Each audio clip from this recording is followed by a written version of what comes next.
यीशु मसीह के लिए हम जेल जाने के लिए तैयार हैं। हम उसकी सेवा करेंगे और उसके वचन के, उसके सामर्थी वचन को लेके चलेंगे। सर आपने यीशु मसीह सर, और जैसे हिंदू धर्म की अगर बात की जाए, हिंदू धर्म में बहुत सारे सर भगवान हैं। हम क्या उसमें क्या बुराई ऐसी थी कि आपको क्यों आना पड़ा? सर मैंने बताया ना कि आप खोज लीजिए। मैंने खोजा, मैंने पाया। आप खोजो और आप पाओ। मैंने खोजा जिसमें कोई पाप ना हो, वो है परमेश्वर। मैंने यीशु मसीह के जीवन को देखा शुरुआत से लेकर अंत तक। वो उसमें कोई पाप नहीं पाएगा, इसलिए यीशु मसीह ही परमेश्वर है। और मैंने करके माना, और मैं ऐसे नहीं माना, मैंने पूरा मतलब खोज किया। ऐसे नहीं कि मतलब यीशु मसीह को मान ही लेना है, ऐसी मेरी कोई मजबूरी नहीं थी। लेकिन जब यीशु मसीह को माना, परमेश्वर ने अद्भुत रीति से वो सामर्थ्य रूप से इस्तेमाल कर रहा है।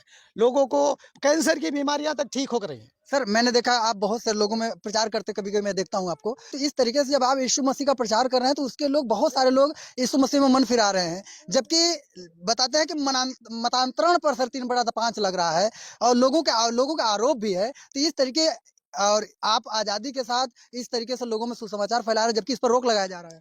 भाई मैं एक ही चीज जानता हूँ कि यीशु मसीह का जब हम प्रचार करते हैं तो पापी मन फिराता है, पाप से मन फेरा करता है और वो परमेश्वर की ओर मुड़ता है।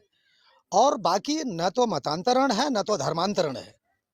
उसका जीवन बदलता है, उसका परिवार बदलता है। एक व्यक्ति शराब पी करके अगर घर में आता है तो अपनी बीवी को मारता, अपने बच्चों को मारता है। वो 20 रुपए का दूध लेकर के घर में नहीं आता। लेकिन जब यीशु मसीह की प्रार्थना में आता है, वो व्यक्ति मन फिराता है, तो वो व्यक्ति सुधर जाता है और अपने परिवार के लिए दूध लेकर आता है, और परिवार पूरा एक साथ मिलकर खुशियां मनाता है। ये फायदे हैं। इसके लिए हम चाहते हैं कि लोग जो है मन परिवर्तन करें, न कि धर्म परिवर्तन। धर्म परिवर्तन से हमारा कोई लेना देना नहीं है। हमारा लेना देना सिर्फ मन परिवर्तन है। पाप से मन फेरा करो और ये बुरी चीजों से मन फेरा करो, और मन फेरा करके परमेश्वर की ओर फिरो। जैसे संविधान की आजादी है, संविधान में लिखा गया है कि आप धर्म परिवर्तन कर सकते हैं, किसी धर्म को मान सकते हैं, लेकिन मन परिवर्तन जैसी बात संविधान के अंदर नहीं सर।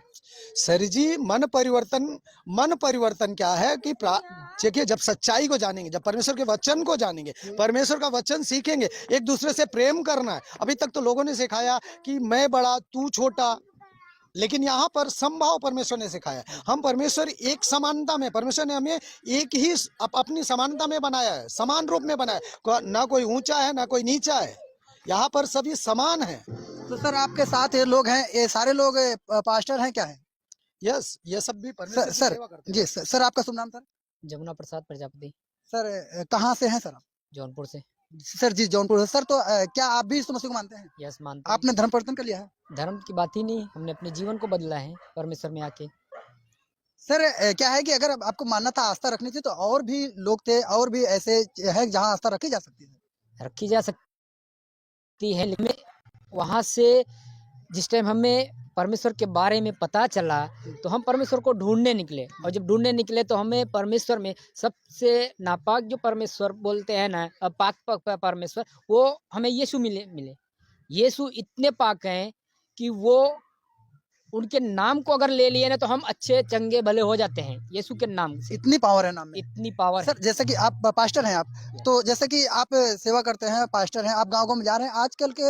आजकल थोड़ा सा प्रॉब्लम से चल रही है। प्रॉब्लम्स क्या है कि कहीं ना कहीं मतलब कि कानून ऐसा बना है, मतलब धर्म परिवर्तन के विरोध में। क्या आप उस कानून से, आपको डर नहीं लगता क्या? कोई डर नहीं है सर जेल भी जाना पड़ जाएगा आपको? कोई बात नहीं, परमेश्वर के लिए हम कहीं भी जाने को सर तैयार अगर हैं। आप जेल चले गए तो परिवार का क्या होगा? परिवार को परमेश्वर संभालेगा, जैसे परमेश्वर हमें संभालता है वैसे हमारे परिवार को संभालेगा। परिवार को परमेश्वर संभालेगा। जैसा इनका एक अटूट विश्वास है, इस विश्वास के साथ बोल रहे हैं कि यदि इन्हें जेल भी जाना पड़े तो कोई गम नहीं। सर आपका शुभ नाम जान सकता हूँ? बबलू पाल। सर बबलू पाल जी, ठीक है सर। सर आप भी यीशु मसीह मानते हैं? यस, हम भी यीशु मसीह को मानते हैं। पास्टर हैं आप? जी। सर तो जैसे कि अभी तक आप सेवा कर रहे हैं, तो इस सेवा के दौरान अभी कितने लोगों तक सुसमाचार आपने भेजा है? कई लोगों की गिनती में ऐसा काउंट में नहीं हुआ है, लेकिन बहुत लोगों को सुसमाचार सुनाया गया परमेश्वर के बारे में। जी जी जी। तो सर फिर से मैं आपके ही पास लौटना चाहता हूँ सर। जैसे कि आज का मौसम है, आज का समय है, और बहुत जोर शोर से मैं जबकि देख रहा था कि कम से कम हजारों पास्टर तक जेल में गए हैं, उन पर मुकदमे भी किए गए हैं, और बहुत ऐसे पास्टर जो जेल में गए हैं वो मतलब कि उनके बच्चे रोड पर आ गए हैं। तो सर उसके बारे में आप क्या कहना चाहेंगे? मैं ये कहना चाहूँगा, जहाँ सताव होता है वहाँ परमेश्वर की महिमा भी अधिक होगी। ये परमेश्वर का वचन कहता है। और वो बच्चे अनाथ नहीं हैं, वो बच्चे परमेश्वर के हैं, परमेश्वर उनका ध्यान रखेगा। सर बहुत ऐसे लोग हैं जो जेल चले गए हैं। मेरी मुलाकात कई लोगों से ऐसी हुई है कि उनके बच्चे खाने के बगैर तरस रहे हैं, उनका परिवार में रो रहे हैं, बिलख रहे हैं। ऐसे परिवार से मुलाकात हुई है, उन्होंने कारण बताया कि यीशु मसीह के कारण वो जेल चले गए, लेकिन आज उनकी मदद करने वाला कोई नहीं है। परमेश्वर का वचन कहता है, धन्य है वे जो मेरे नाम से तुझे सताए। तो वो परमेश्वर ने कहा ही है, अगर आपको सताते हैं, आप सताए जाते हैं यीशु के नाम से, तो आप धन्य हैं। सर इतनी मुसीबतें हैं तो फिर यीशु की पूजा करने से क्या फायदा सर? मैं कहता हूँ ये मुसीबतें तो लोग ले रहे हैं ना, लेकिन परमेश्वर तो नहीं दे रहा है। हम परमेश्वर पर विश्वास करते हैं। परमेश्वर जब हमारे पूर्वजों को आकाश से मन्ना दे सकता है, चट्टान से पानी दे सकता है, तो हमें भी देगा। सर ठीक है, जैसे कि जैसे सरकार का आदेश है, मान लीजिए कानून है, कानून का उल्लंघन आप नहीं कर रहे हैं। हम कानून का उल्लंघन कहाँ कर रहे हैं?